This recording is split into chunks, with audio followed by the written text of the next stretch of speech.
So I'm going camping. Isbjörn was so excited. He's here in the back of the car. When he saw me packing the tent and grabbing my bag, he was so excited to go. So that was so nice. But I just finished work 2 hours ago. It's a beautiful day. It's now 7 o'clock. So it's time to drive somewhere beautiful and to pitch the tent. Yeah, so we're going with all of us, so I won't be alone tonight. But I'm really excited to go for another camping trip, and I try to do it maybe almost every week. To sleep at least one night somewhere in a tent, or maybe every other week, but this week multiple times, so that's really cool. Oh, I hope this was sharp. Okay, so I start the car and then we go drive.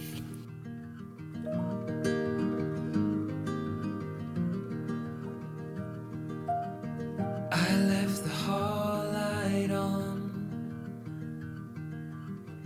in case you come back home. I sent a text that I was wrong. Oh, won't you come back home? Why won't you come back home?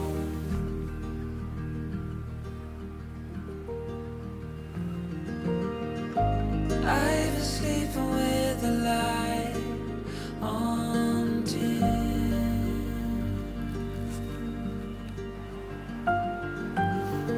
The dark feels heavier without you in.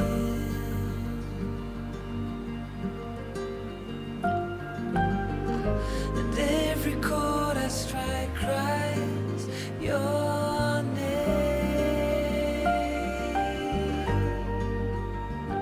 Won't you come back home again?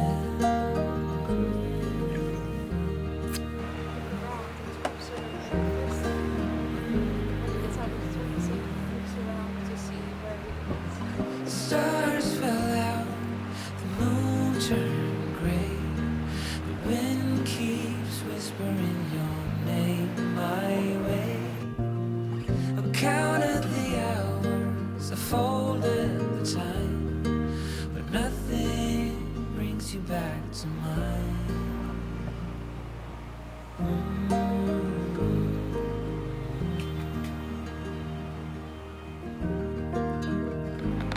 I'm now in the tent. It's 1 o'clock, I think. It's quite late. So this evening was quite bizarre, actually. Yeah, but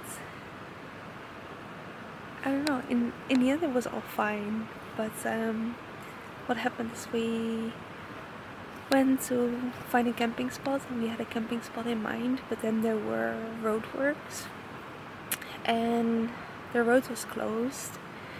And then they let people through every now and then, like every hour or every 2 hours or so. But we arrived at the roadworks at 8:15 and 8:30, and it wouldn't open before 9:45.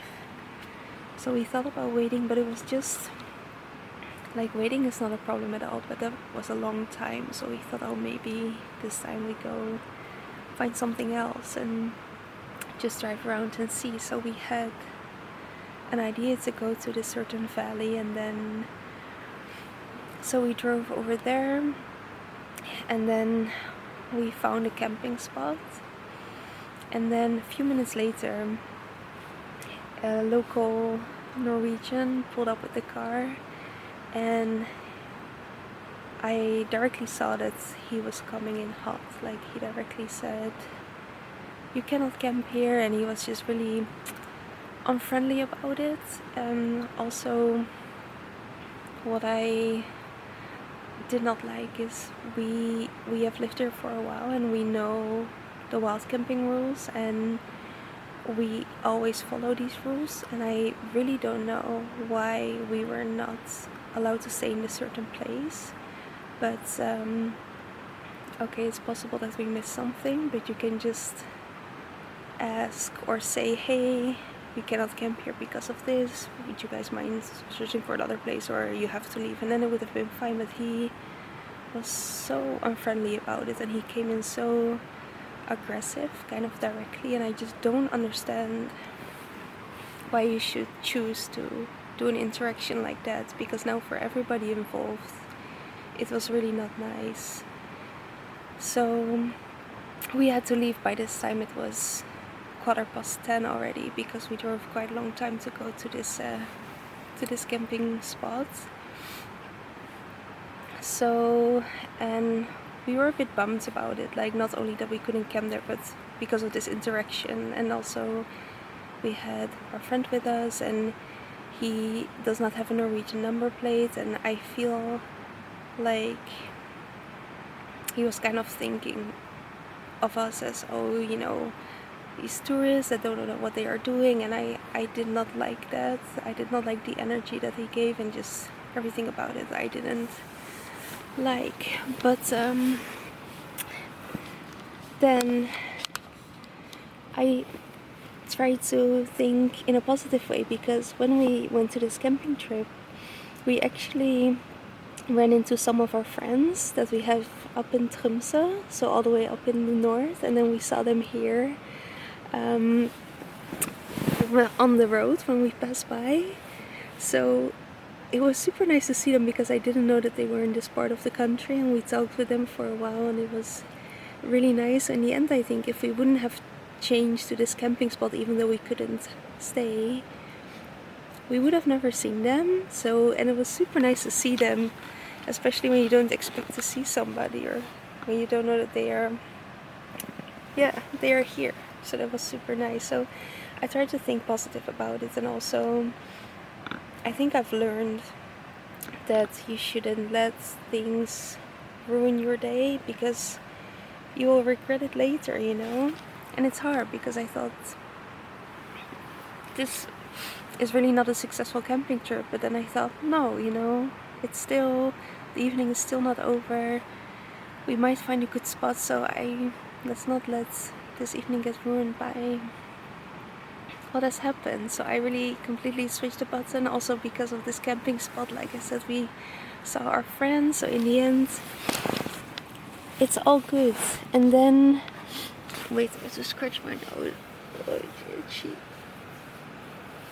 Okay. And then we decided to actually go back to these roadworks, because they would let people pass at 9:45 and at 11, and now it was almost 11.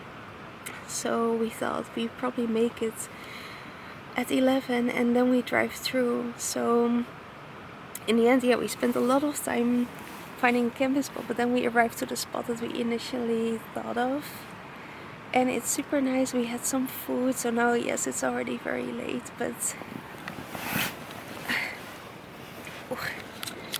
I just need to switch position, the camera is heavy. But we had a really nice dinner. We were by a lake, it's a super beautiful spot. Eastbjorn is happy, we had a nice walk. Yeah, had some food. The tent was set up super quickly, so in the end everything is fine. So yeah, that's really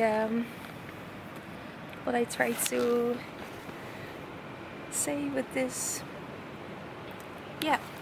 with this message, that it's so important to try to not let things ruin your day, because I felt really bad after this interaction, because I can feel really bad about having bad interactions with other people in general, and especially because this person was being very unfriendly about it, and I think he didn't really treat us that nicely. And if he just would have said why we couldn't stay there, we would have, left, and it would have been a good conversation and everything would have been good. But now it was just not nice. But then, yeah, in the end there were so many good things in this evening also. So when I think back about this, I don't want to think about that bad interaction, but all the good things that happened. So yeah, that's really I think a good thing to do. So now I go to bed. I'm now alone, still in the tent. Byron and Eastbjorn are still outside, so it's just me. But I go to bed because we cannot wake up too late tomorrow because Byron has to work. So I'm just going to get a few hours of sleep and I see you tomorrow.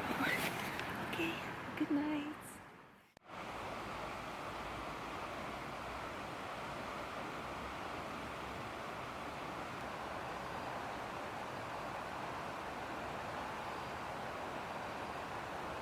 I am in the car and I just dropped Byron off at work. He's kayaking today and it was so nice because I stayed for a little bit and I was sitting on the bench reading a book.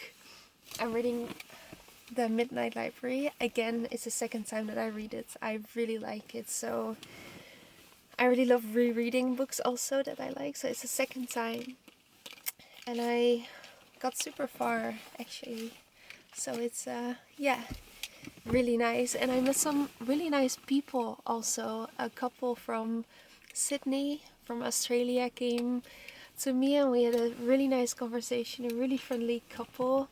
And then after that I met people from Lebanon, a father with his daughter, and we had such an interesting conversation about how life is often so rushed and how nice it is when you see people or when you yourself can just sit down and look around and not doing anything else in the moment. And I don't know, we just had some very nice conversation about that, and I thought, how cool is it that I just met these people 2 minutes ago and we can have such an interesting conversation like that. I really loved that. They were so friendly and amazing. So it was so nice to meet these people and to have a little chat with them. So now I'm heading back home. It's now around 11:30. I stayed here for quite a while, which was super nice.